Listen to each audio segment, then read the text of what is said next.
नमस्कार।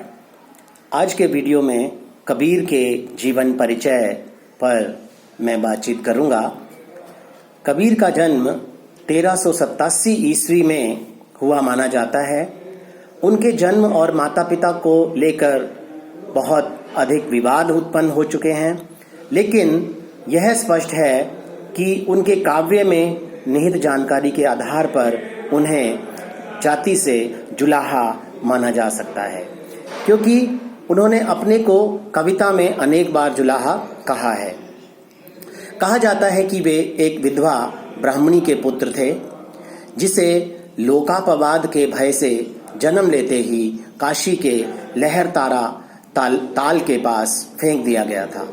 अली या नीरू नामक जुलाहा बच्चे को अपने यहाँ उठाकर ले आया। इस प्रकार कबीर ब्राह्मणी के पेट से उत्पन्न हुए माने जाते हैं, लेकिन उनका पालन पोषण एक जुलाहे के परिवार में हुआ, इसलिए वे जुलाहे के रूप में ही बाद में प्रसिद्ध हुए।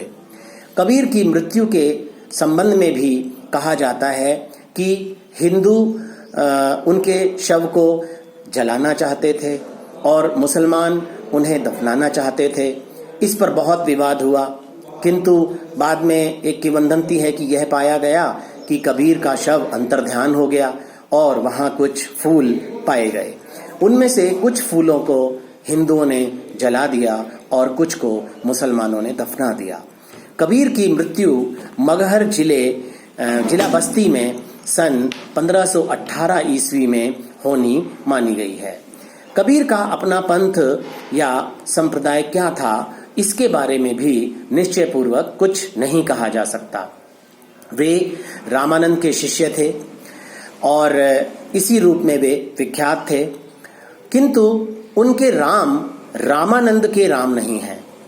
शेख तकी नाम के एक सूफी संत को भी कबीर का गुरु माना जाता है, किंतु इसकी पुष्टि कहीं नहीं होती दिखाई पड़ती। संभवतः कबीर ने इन सब से सत्संग किया होगा और इन सब से किसी न किसी रूप में प्रभावित भी हुए होंगे। इन सब बातों से यह प्रकट होता है कि कबीर की जाति के विषय में यह दुविधा बराबर बनी रही है। इसका कारण उनके व्यक्तित्व, उनकी साधना और काव्य में कुछ ऐसी विशेषताएं हैं जो हिंदू या मुसलमान कहने भर से प्रकट नहीं हो पाती। उनका व्यक्तित्व दोनों में से किसी एक वर्ग में नहीं समाता।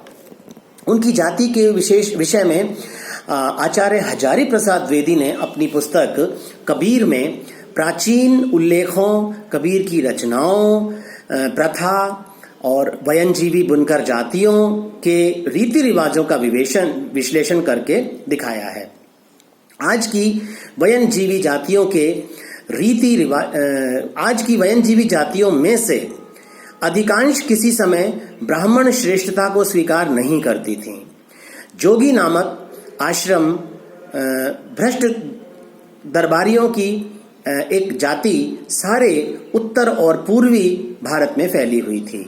ये नाथपंथी थे और कपड़ा बुनकर और सूत काटकर या गोरखनाथ और भर्तृहरि जी के नाम पर भिक्षा मांगकर अपनी आजीविका चलाया करते थे। इनमें निराकार भाव की उपासना प्रचलित थी।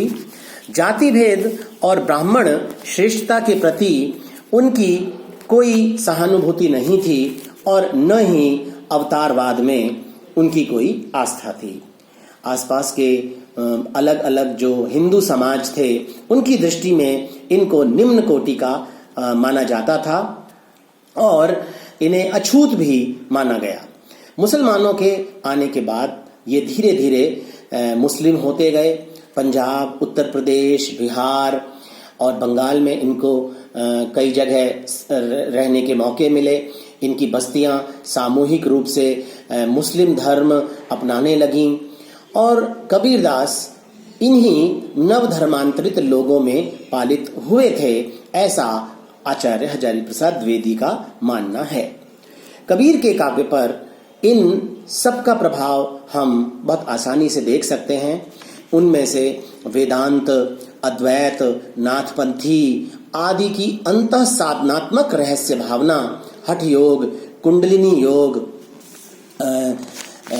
सहज साधना, इन और इस्लाम का एकेश्वरवाद, ये सब कुछ उनके काव्य में हमें मिलता है। अंतः साधनात्मक पारिभाषिक शब्दावली का प्रयोग उन्होंने खूब किया है। साथ ही अहिंसा की भावना और वैष्णव प्रपत्तिवाद भी कबीर की वाणी में दृष्टिगोचर होता है। कबीर की वाणी का संग्रह बीजक कहलाता है। इसके 3 भाग हैं, रमैनी, सबद और साखी। रमैनी और सबद में गेय पद हैं। साखी दोहों का संकलन है। रमैनी और सबद दोनों ब्रज भाषा में हैं, जो तत्कालीन मध्य देश के आसपास की काव्य भाषा थी। साखियों में पूर्वी प्रयोग अधिक हैं, जिसे स्थानीय या क्षेत्रीय प्रभाव माना जाना चाहिए। कबीर साहस पूर्वक जन बोली के शब्दों का प्रयोग अपनी कविता में करते हैं। बोली के ठेठ शब्दों के प्रयोग के कारण ही कबीर को वाणी का डिक्टेटर भी कहा जाता है। उनकी अनंत तेजस्विता उनकी भाषा शैली में भी प्रकट होती है। काजी, पंडित, मुल्ला को संबोधित करते समय वे प्रायः बहुत अधिक तन जाते हैं। पांडे कौन कुमति तो ही लागी, कसरे मुल्ला बांग निवाजा। किंतु सामान्य जन को या हरिजन को संबोधित करते समय वे भाई या साधो जैसे शब्दों का प्रयोग करते हैं। कबीर तथा अन्य निर्गुण संतों की उलटवासियां बहुत प्रसिद्ध हैं। धन्यवाद।